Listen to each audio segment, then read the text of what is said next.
Caros companheiros, é com muita satisfação que hoje nós recebemos o Cassiano Pimentel, o nosso companheiro, trabalhador na doutrina aqui em Franca, muito conhecido, e é um companheiro que está sempre junto com a gente, divulgando a doutrina, fazendo palestra, por intermédio da USE. Então, é o nosso divulgador da doutrina. E nós queremos prestigiar a USE com esse trabalho que é feito. E, desde já, vamos agradecer ao Cassiano pela sua palestra e nós queremos pedir a proteção, por intermédio de seus companheiros da espiritualidade, que eles possam estar conosco, nos orientando, para que possamos abrir o nosso entendimento para as devidas palestras e os ensinamentos de Jesus, que nós possamos colocar também em prática. O essencial é esse, né? Nós, observando os ensinamentos, colocamos em prática. E na certeza de que contaremos com a colaboração da espiritualidade que nos auxilia, nós vamos dar a reunião por iniciada e que Jesus possa estar conosco e nos amparando. Nós vamos, de imediato, já passar a palavra ao Cassiano, que ele já preparou o estudo para nós, do Evangelho, capítulo 2, item 1, 2 e 3, os seus itens. E ele preparou para... Fique à vontade, Cassiano. Vocês para ajudar e contribuir nesse estudo do Evangelho que está sendo feito pela casa. Meu reino não é desse mundo. Esse tema, ele está contido, como o Valentim disse, no capítulo 2 do Evangelho segundo o Espiritismo. E ele é muito interessante porque ele, na verdade, ele nos traz uma reflexão bastante profunda. Deixa eu só lembrar como é que ele nos traz uma reflexão muito profunda sobre diversas passagens que Jesus faz. Por que não está mudando? Que Jesus faz, e trazendo uma orientação que, via de regra, nós não compreendemos historicamente conforme Jesus quis dizer na época. Existem dois fatores importantes para a dificuldade nossa de entender as falas do Cristo, como ele realmente quis significá-las. Primeiro, porque ele falava para o povo da época, né? E obviamente que ele usava muito de parábolas, né? Ele é conhecido por usar muitas parábolas para explicar os seus ensinamentos. E segundo, porque ao longo desses últimos 2000 anos, vários dos ensinamentos do Cristo acabaram sendo, em parte, deturpados e, em parte, compreendidos de maneira diferente. Nós não podemos esquecer que os ensinamentos do Cristo foram, ao longo de 2000 anos, foram sendo utilizados conforme a conveniência da religião, principalmente da Igreja Católica. E aqui, sem demérito nenhum à Igreja Católica. Eu particularmente, sou oriundo da Igreja Católica, né? Então, a gente sabe que a Igreja teve a sua importância histórica, mas é importante lembrar que houve uma reinterpretação ao longo desses 2000 anos, pelo menos ao longo de 1500 anos, né? Desde que a Igreja Católica foi criada por volta do século 500, depois do século V, depois de Cristo. Então, houve uma série de interpretações. E esse ensinamento do Cristo, meu reino não é desse mundo, ele é extremamente importante, porque ele nos traz considerações a respeito da vida futura. E nós sabemos que a maior parte dos ensinamentos do Cristo foram nos ensinados falando da vida presente. Mas o Cristo sempre tinha a preocupação de, nos seus ensinamentos, fazer uma projeção da vida futura. E aí que entra a importância da fala dele. Meu reino não é desse mundo. E é interessante que isso acontece num diálogo que ele teve com Pilatos. Aliás, o segundo encontro que ele tem com Pilatos, acontece esse diálogo. E nesse diálogo, ele fala que o meu reino não é desse mundo e considera que, se o meu reino fosse desse mundo, a minha gente teria impedido que eu caísse nas mãos dos judeus. No primeiro momento parece que é uma frase muito pesada, mas ela tem um significado também para a época, porque na época foram os judeus que o entregou para todo o processo que levou ele até a crucificação. Então era como se ele estivesse sendo traído pelo seu próprio povo. Então ele considerava que se ele estivesse no seu reino, num reino futuro, ele não seria traído e não seria entregue. Então ele faz uma alusão a essa questão. Mas o meu reino ainda não é aqui.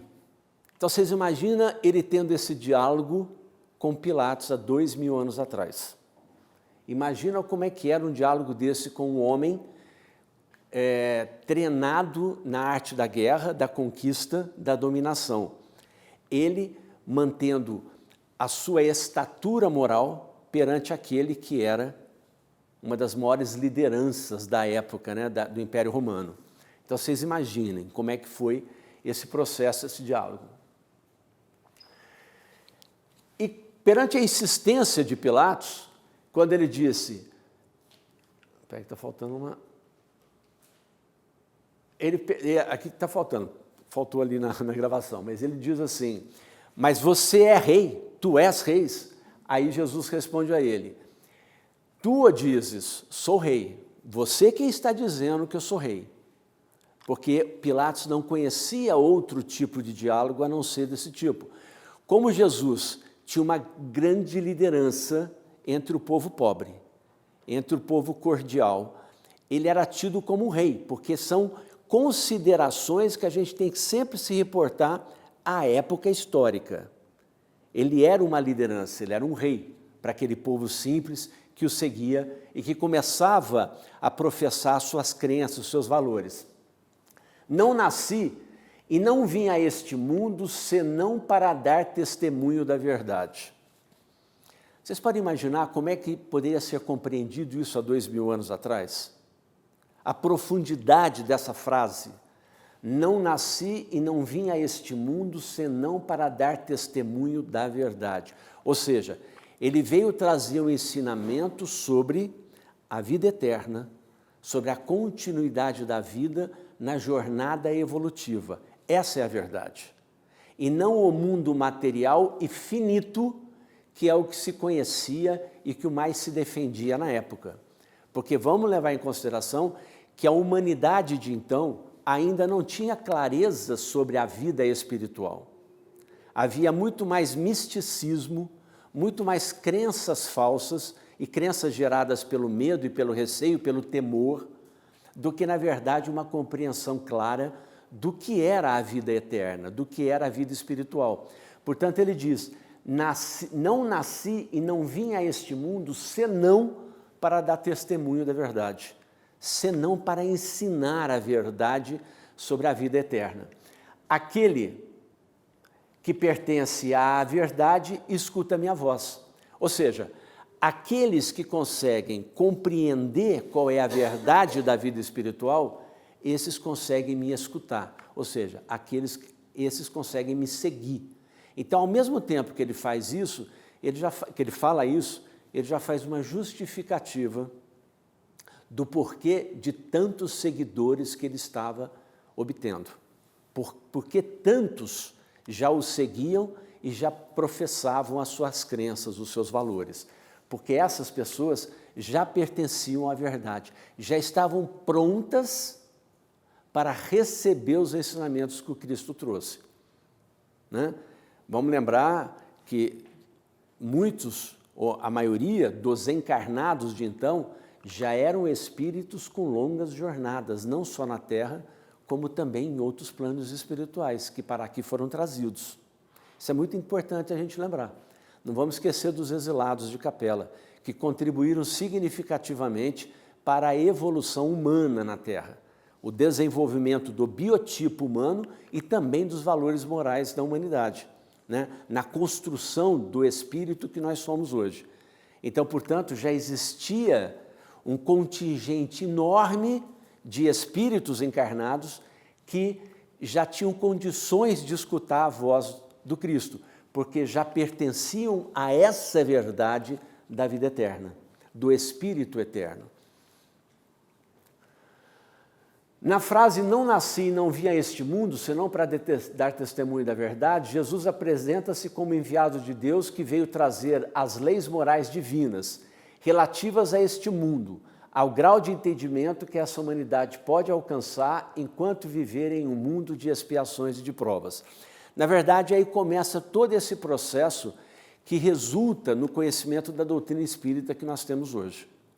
Os ensinamentos do Cristo dessa época é a base de toda a elaboração da codificação de Kardec, né? Kardec, ou melhor, o Espiritismo é tido como a terceira revelação. Qual foi a primeira revelação? De Moisés, né? Quando Moisés nos apresentou um Deus único, um Pai, de uma certa maneira, para ser temido, porque era necessário que o povo de então temesse o Deus verdadeiro e único, para que pudesse esse povo seguir o comando de Moisés, que era um médium extremamente potente, né, amando e a comando de Jesus Cristo para conduzir os egípcios e para conduzir também uma nova formulação de crença no mundo de então.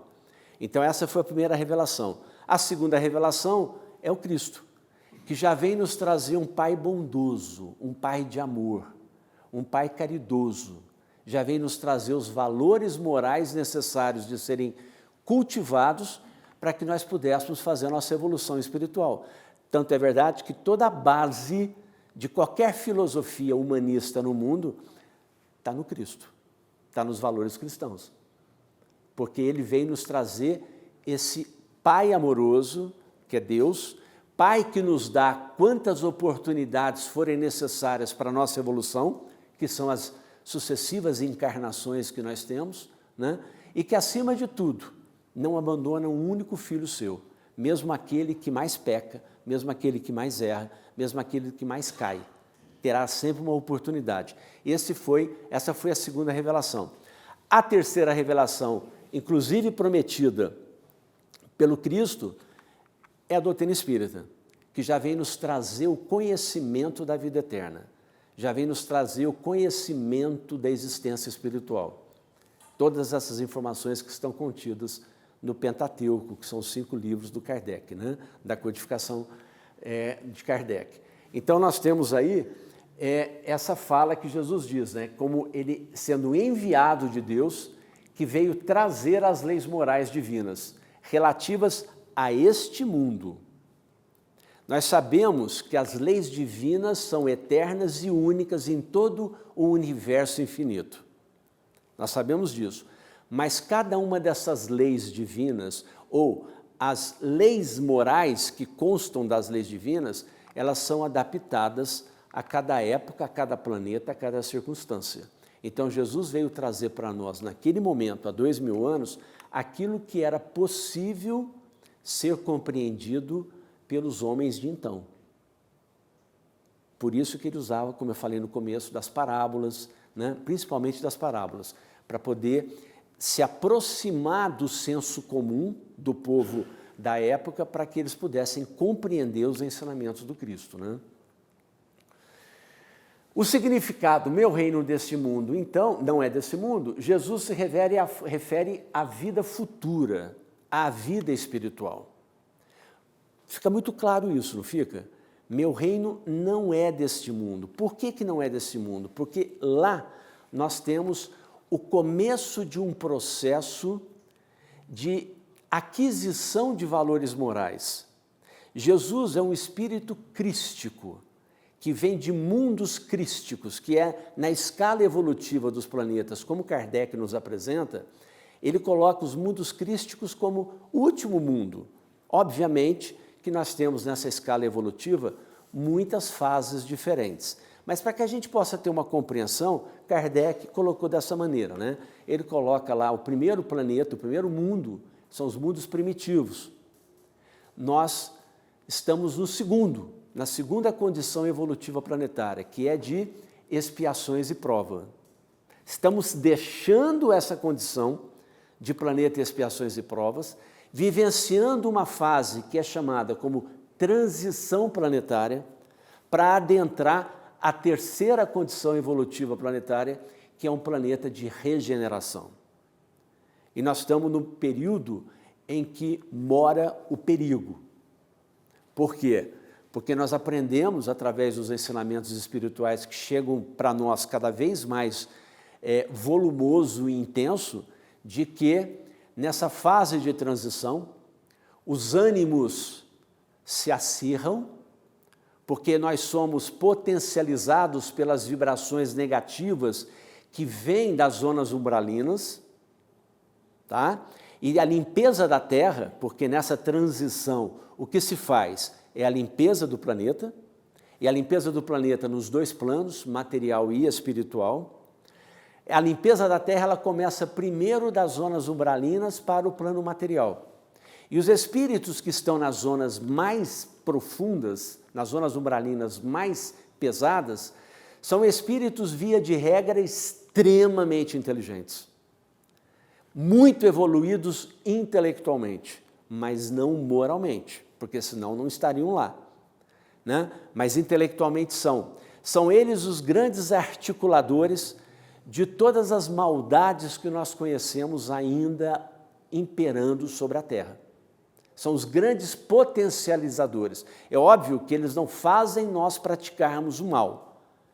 Eles utilizam das nossas tendências ainda do mal e nos incentivam, nos instigam, nos influenciam a praticar esses males, né? Todas essas formas diferentes de maldade. Portanto, nessa fase de transição, esses espíritos serão levados embora. E ao serem levados embora, e sabedores que serão levados embora, porque eles estão vivendo isso intensamente, eles agem mais ou menos do tipo assim, ó, já que eu vou levar uns 2 ou 3 comigo, né? E quem são esses 2 ou 3 com ele? Somos nós encarnados, porque somos os mais vulneráveis às influências deles. Por quê? Porque nós estamos extremamente apegados à matéria. E quanto mais apegado à matéria nós somos, mais facilmente influenciados nós somos também. Então, portanto, todo o processo vibratório negativo de má influência que eles geram para nós, pega exatamente nós encarnados. Por isso que o homem, hoje encarnado, pratica tanta maldade o mundo afora. Com tanta facilidade provoca guerras, intolerâncias, preconceitos e tudo de ruim que a gente conhece e que a gente já não concorda mais, né? Então, nessa fase de transição, Jesus nos prepara para viver a vida futura. Sinaliza para nós que a Terra também será o reino da evolução espiritual, porque Ele é o governador da Terra. Ele sinaliza isso. Só que isso só acontecerá quando nós estivermos desprovidos, basicamente, do egoísmo, do orgulho, da arrogância, da ambição. Quando nós estivermos livres dessas qualidades negativas, né, nós estaremos vivendo a vida futura, nós estaremos vivendo a vida espiritual como Jesus nos apresentou. Em que sentido se deve entender as palavras do Cristo, então, meu reino não é desse mundo? O Cristo, obviamente, que respondeu de forma figurada, né? Ele queria dizer que não reina senão sobre os corações puros e desinteressados. Ele está em todos os lugares em que domina o amor do bem, mas os homens ávidos das coisas deste mundo e ligados aos bens da terra não estão com ele, tá? Essa é uma resposta que os Espíritos dão a Kardec na questão 1018, no Livro dos Espíritos. Essa é uma resposta que está lá no Livro dos Espíritos, quando o Kardec faz aquela pergunta ali em cima, né? Que ele faz a referência ao tema do que nós estamos conversando hoje. Então ele diz isso, é uma forma figurada de dizer que o reino dele, como ele é o governador da terra e governador de todo um povo que está evoluindo, o reino dele não é aqui. Mas não é aqui, não no sentido de planeta, mas no sentido de condição moral em que se encontra a humanidade ainda. Porque não é essa a condição moral de uma vida espiritual futura, evoluída. Deu para entender isso, né? Fica bem claro isso, né? Então, o que ele faz referência é isso. Não é à questão material do planeta, mas sim à condição dos espíritos que se encontram aqui, ainda apegados às necessidades materiais de forma muito arraigada, de forma muito presa. Curioso é que esses pontos de vista, embora infinitamente diversificados pela ótica humana, se dividem em duas posições de observação das coisas. A visão interior e introspectiva, portanto espiritualista, e a visão exterior, retrospectiva, portanto materialista. Essa dicotomia só existe porque ainda não conseguimos chegar a um ponto de equilíbrio entre aquilo que é interior ou exterior, espiritual ou material em nossa experiência existencial. Eu coloquei isso aqui porque eu acho que facilita um pouquinho mais a gente entender essa diferença do que Jesus quer explicar quando ele diz meu reino não é desse mundo. Porque, na verdade, Jesus faz uma consideração muito mais íntima, muito mais espiritual do que exterior, do que material, né? Quando a gente considera a matéria, nós temos dificuldade para nos projetar fora do planeta em que nós nos encontramos. Portanto, toda a felicidade que a gente consegue imaginar na nossa cabeça, todo o bem-estar que a gente consegue idealizar nas nossas vontades, se resume à Terra. Nós encarnados temos dificuldade, imaginem vocês que nós somos espíritas, imaginem quem não é espírita, que não consegue ter a compreensão da vida espiritual como a doutrina espírita nos ensina. Imagina a dificuldade desses espíritos encarnados mundo afora que ainda acreditam na dualidade céu-inferno, né? Se eu for bom, e o que é ser bom? Se eu for bom, eu vou para o céu. Se eu for mal, e o que é ser mal? Eu vou para o inferno. Vocês imaginam a dificuldade dessas pessoas conseguirem entender a fala do Cristo, né? Meu reino não é desse mundo, quando essas pessoas só pensam de forma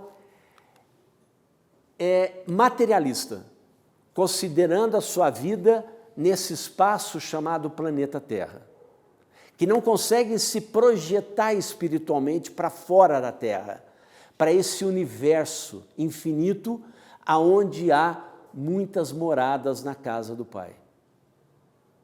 Isso é muito difícil de compreender. É muito difícil para quem não tem o aprendizado que a doutrina espírita nos traz, né? E eu costumo dizer uma coisa, que tem pessoas que gostam e tem pessoas que ficam assustadas.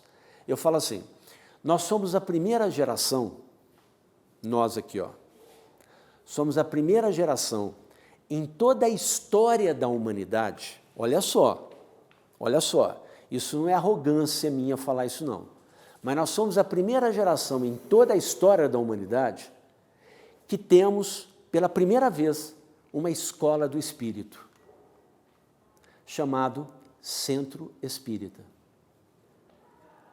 Vocês já imaginaram, pararam para pensar isso?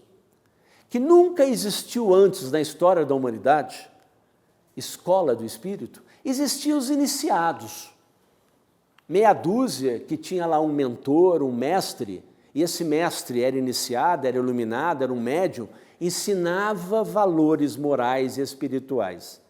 Mas uma escola do espírito, onde entra quem quiser, senta a hora que quiser e participa da atividade que for e do estudo que for, é a primeira vez na história da humanidade que nós temos a escola do espírito, que chama Centros Espíritas. E aí entra outra questão, que aí é onde eu falo que tem gente que gosta e tem gente que não gosta. Nós somos privilegiados por causa disso? Não. Nós somos responsabilizados e altamente comprometidos. Então, portanto, nós estamos sendo preparados para que, a partir das próximas encarnações, nós levemos o Evangelho para o resto do mundo. Então, estudem e se preparem, porque a quem muito foi dado, muito será cobrado. Esse país é o Brasil que vai fazer isso? Tudo indica que sim. Esse povinho que está aqui, povinho com todo respeito, mas com um pouquinho também de chacota, né, de ironia, mas esse povo que está aqui, que ainda é preconceituoso, racista, misógino, homofóbico e por aí afora, que a gente imaginava que não era, né? A gente imaginava que não era, e a gente viu coisas horríveis, intolerante. Por isso que o compromisso é muito sério desse povo brasileiro, do nosso povo, de nós. E os centros espíritas proliferam no Brasil de grande maneira, não é porque nós somos privilegiados, não. É porque nós somos devedores. E precisamos aprender para fazer valer a terra do Evangelho. E levar o Evangelho para o resto do planeta nas próximas encarnações. Eu tenho isso muito claro para mim. Que esse é o compromisso que nós temos, né? E aí nós vamos combater o quê? Essa visão materialista da existência, que é tão estreita e que Jesus se posiciona dizendo, meu reino não é deste mundo. Porque esse mundo material, ele é transitório, ele é passageiro. Queremos ou não, ele é passageiro para todos nós, né? Então, portanto, essa dicotomia existe porque ainda nós não temos um ponto de equilíbrio entre essa visão interior espiritual e a exterior que é necessária, porque, afinal das contas, a gente precisa da matéria para poder evoluir, senão a gente não estaria aqui, né? Então, ela não é descartável de maneira alguma, ela é necessária, só que ela não pode ser priorizada como a parte mais relevante e importante da existência. A parte mais relevante e importante da existência é o espírito. Esse é que tem que ser burilado. Esse é que tem o seu esplendor da evolução eterna. A matéria, ela se degrada, ela acaba, ela só é necessária enquanto foi importante. Depois a gente se prepara para vestir uma outra matéria, uma outra vestimenta, numa outra encarnação. Deus queira que seja aqui, né? Bom, aqui apareceu a questão da vida futura. A questão da vida futura é a razão de ser nossa, é exatamente a maioria dos ensinamentos morais que Jesus nos apresenta. A maioria desses ensinamentos é a razão da nossa existência aqui na Terra. Nós deveríamos necessariamente apreender todos os ensinamentos morais do Cristo e fazê-los como um roteiro de vida. E eu sei que não é fácil. É óbvio que a gente ainda, muitas das coisas que nós dizemos são questões que ficam no campo teórico, porque nós ainda não temos condições de praticar tudo. Mas o roteiro da nossa evolução já existe, que são as leis morais que Jesus apresentou, né? E essas leis morais, por que elas são difíceis de serem praticadas, de serem vivenciadas? Porque é uma questão de foro íntimo. Não é uma questão de dizer para o outro o que tem que fazer, mas é uma questão de dizer para mim mesmo o que eu tenho que fazer. E aí é dificuldade. É muito fácil falar para o outro. Você tem que ter um comportamento bom, você tem que respeitar o outro, você tem que ser tolerante nas diferenças, né?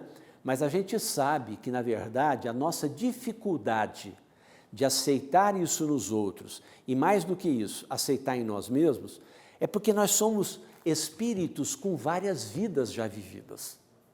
Emmanuel disse para o Chico que nós temos de 200 a 250 encarnações já vividas, desde que nós deixamos de ser princípio espiritual para nos tornarmos espíritos. De 200 a 250 encarnações já vividas. Ou seja, a nossa personalidade espiritual, que cada um de nós tem, ela é a somatória de experiências boas e ruins vividas em mais de 200 encarnações. Isso é a personalidade espiritual. Então, nós estamos burilando o nosso espírito, né? Nós estamos nos burilando o tempo todo, nos lapidando. Nós somos concebidos como pedras brutas. E nós chegaremos a ser Cristos, né?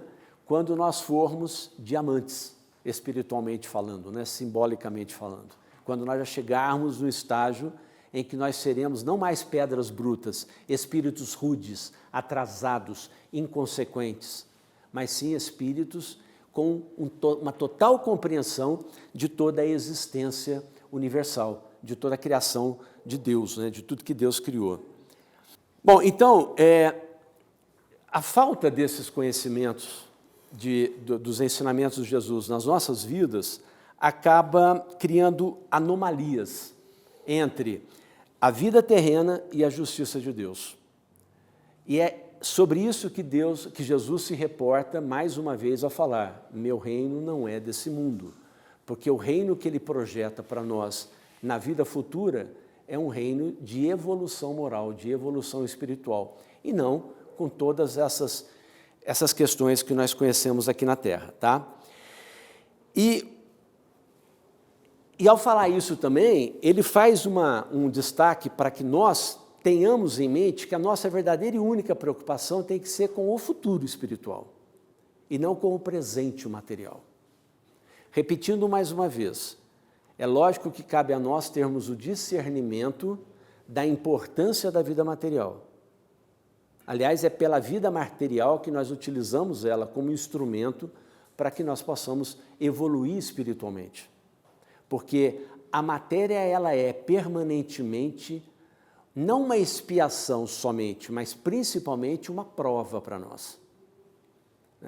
Tem muitas pessoas que têm uma série de dificuldades na vida, material principalmente, e acaba pensando que é boa a vida do rico. A pessoa que é rica é feliz, porque tem tudo o que quer. A riqueza, Jesus nos ensina, que é uma das maiores provações que pode existir. Por que é uma das maiores provações que pode existir? Porque a riqueza, ela desperta o egoísmo, a vaidade, a arrogância, o orgulho, enquanto que a pobreza vai no sentido contrário de tudo isso. Então, a riqueza, ela é uma grande provação. É óbvio que enquanto nós estivermos pensando na vida presente, a riqueza se torna algo atraente. Mas se nós pensarmos na vida futura, que é o que Jesus diz, quando o meu reino não é deste mundo, quando a gente pensa na vida futura, a gente vai entender que as dificuldades de hoje, bem vividas, bem experimentadas, elas nos garantem uma possibilidade de uma vida futura espiritual melhor. É óbvio que, como eu disse agora mesmo, que essas são as dificuldades que nós temos de compreensão. Porque a gente sai daqui, entra na calçada da rua, a gente cai na nossa realidade material, nas nossas dificuldades do dia a dia. Então, é uma tendência natural que nós estejamos apegados sempre, todos os dias, estejamos apegados às nossas necessidades materiais. Mas é importante que a gente não perca de vista essa questão da vida espiritual como foco principal, Não descuidando da material, até porque nós teremos que prestar contas do que fizemos nessa encarnação. O que Jesus pede, o que Jesus nos ensina, é tentar ter o equilíbrio entre essas duas maneiras de enxergar a vida. A exterior e a interior, a espiritual e a material. É ter um equilíbrio nisso. Isso é o que ele traz esse ensinamento. Na época que nós vamos nos reportar novamente a Jesus, os judeus eles tinham uma visão equivocada de vida futura. Por isso que Jesus tinha que trabalhar com essa questão da simbologia. Eles tinham ideias muito imprecisas do que era a vida futura. A observância que eles faziam das leis de Deus é que seriam recompensados com bens terrenos aqueles que acertavam. E a desobediência às leis divinas seria, de uma certa maneira, castigada por calamidades, por derrotas, por conta das guerras e tudo mais. Por conta disso, por que os judeus não aceitaram Jesus como o enviado do Cristo? Porque eles esperavam um Messias que os liderassem na luta contra os romanos, na luta material, e não aquele que os libertasse dos apegos materiais, dos vícios, dos erros que nós cometemos até hoje. Por isso, eles não tinham Jesus como o Messias prometido, porque na religião judaica, o Messias prometido era Jesus, mas eles esperavam ou tinham uma expectativa de um líder guerreiro, que os liderasse contra os romanos da época. E por conta disso, eles tinham essa observância das leis. Se eles eram justos, se eles acertavam nas suas atitudes, eles seriam recompensados com os bens terrenos. Por outro lado, a desobediência às leis divinas causaria calamidades, derrotas. Então, eles se sentiam que, por conta da invasão romana, da dominação romana, eles se sentiam em erro.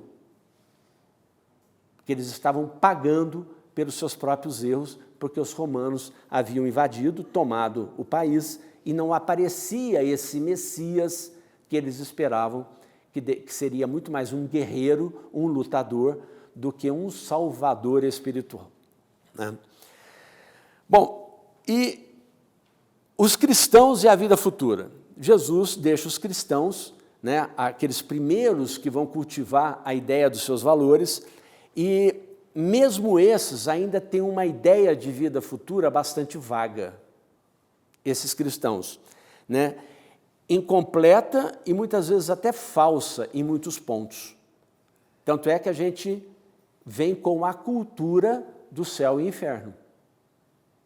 Uma visão extremamente errada do céu e inferno, né? Ou seja, por essa visão de que se você for bom, vai para o céu, e se você for mal, vai para o inferno, você ignora o Deus bondoso, o Deus que seleciona e que não dá oportunidade para você se redimir dos seus erros. Por isso que foi importante a terceira revelação, que é a chegada da doutrina espírita, nos explicando que não, ninguém sofre eternamente. Muito pelo contrário, eternamente só a felicidade, quando nós a alcançarmos. Mas o sofrimento e a dor não, porque senão Deus não seria Pai, Deus não seria bom, Deus não seria Deus, né? Então, portanto, a ideia que os cristãos tinham também de vida futura era extremamente equivocada, até mesmo muito falsa, né? Você vai queimar no fogo eterno. Que pai que deixaria o seu filho queimar no fogo eterno e não daria uma oportunidade dele se redimir, dele se reerguer nos seus valores? Então, portanto, a gente tem na época tanto os judeus com as suas concepções equivocadas do futuro espiritual, da vida espiritual futura, depois, por um período, os cristãos que vieram a assumir as leis mais importantes também nutriram esse equívoco, né? E aí chega o Espiritismo com a visão de vida futura, com respostas e explicações bem racionais, né? Bem claras e objetivas, né? Descrevendo com muita clareza todas as condições que estão colocadas para nós, para que a gente possa entender qual é o reino que Jesus se refere. Qual é o tipo de mundo futuro, de vida espiritual futura que Jesus nos reserva e que ele se considera rei desse mundo futuro.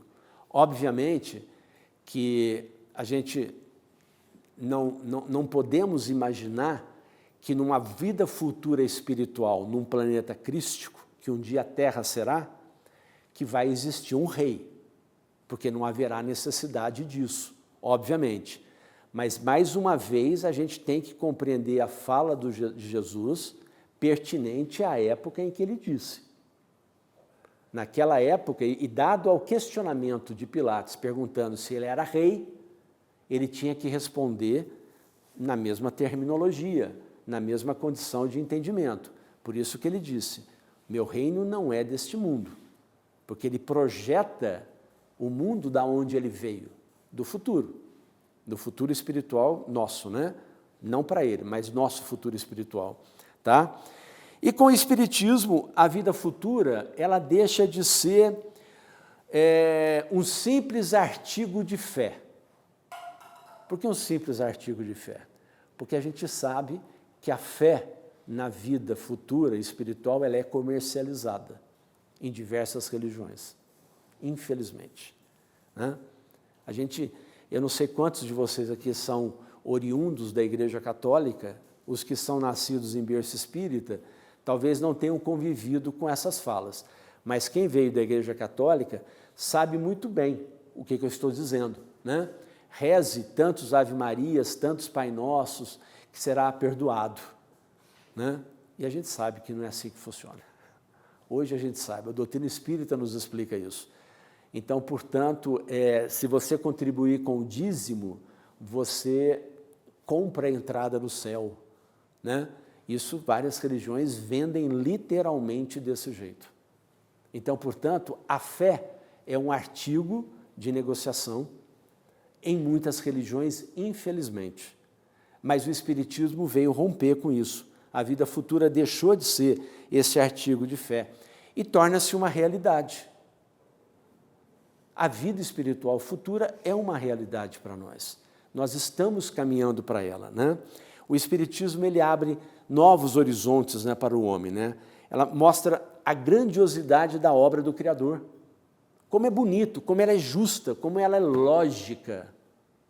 Você vive num universo que é regido pelas mesmas leis divinas, em constante transformação e evolução, e infinito, eterno, como assim é Deus, como assim é o Criador. Então o Espiritismo nos dá esse esclarecimento que é um alento para nós. Porque por mais que nós venhamos a achar a vida difícil, a vida complicada, a gente sabe que esse momento de complicação e de dificuldade é passageiro. Por que é passageiro? Porque nós somos eternos e o Pai não permitiria que nós vivêssemos eternamente na dificuldade, na dor e no sofrimento. Mesmo o espírito mais recalcitrante, que mais reluta em aprender e evoluir, o que está sempre caindo, tombando, uma hora dá um passo para frente, outra hora dá um passo para trás, esse vai chegar um momento em que ele só vai caminhar para frente, só vai evoluir. É tudo uma questão do momento de cada um. Por isso que nós, espíritas, temos uma obrigação moral em compreender e aceitar o outro no momento em que o outro se encontra. Por mais difícil, doloroso, sofrido, que seja conviver com aqueles que praticam ou que têm comportamentos totalmente diferentes daquilo que nós já acreditamos. Essa é a luta nossa constante e permanente, todos os dias. Todos os dias nós somos pegos de surpresa, né? Todos os dias a vida nos cobra essa coerência com os ensinamentos do Cristo e que a gente diz que segue, né? Quando a gente fala que é espírita, a gente não está apenas dizendo uma denominação, um título. Nós estamos dizendo que a gente acredita e que a gente concorda com uma série de valores e ensinamentos. E a gente não pode ser incoerente com esses valores e ensinamentos, né? Porque a gente tem que fazer eco ao que Jesus disse, né? Meu reino não é deste mundo. E a gente sofre hoje tudo que é turbulências, dores e sofrimentos desse mundo. E se nós concordamos com Jesus, nós teremos que participar do reino dele. E o reino dele não é desse mundo. Então nós temos que nos preparar para esse mundo espiritual futuro que, obviamente, será muito mais feliz, muito mais justo, muito mais alegre, né? Enfim, que nós poderemos vivenciar o que eu acho que ainda nós não temos condições de entender. Nós ainda não temos condições de entender. A gente não pode exigir da gente mais do que nós temos condições de entender. A própria definição de Deus é difícil para nós, né? Nós ainda tendemos a imaginar Deus de uma forma humanizada, né? Como se fosse um homem. Se Deus fosse um homem, nós estaríamos negando a sua criação no universo, né? Quando Jesus diz, há muitas moradas na casa do Pai, a gente sabe que os planetas são constituídos de forma diferente. Nós sabemos que planetas têm formas de vida material diferentes da forma humana, né? Nós não sabemos cientificamente comprovado, mas deduzimos pelo aprendizado que nós temos, que nesse universo infinito, com tantos e tantos mundos habitados em formas materiais mais evoluídas e menos evoluídas do que a nossa, essas formas não são humanas. Então Deus não pode ter a forma humana. Deus é muito mais do que isso, obviamente. Nós tendemos a projetar Deus na nossa forma e esquecemos que a gente tem que nos projetar naquilo que Deus é, infinitamente bom, justo e tudo mais que a gente gosta, amor, principalmente. Obrigado por terem me ouvido.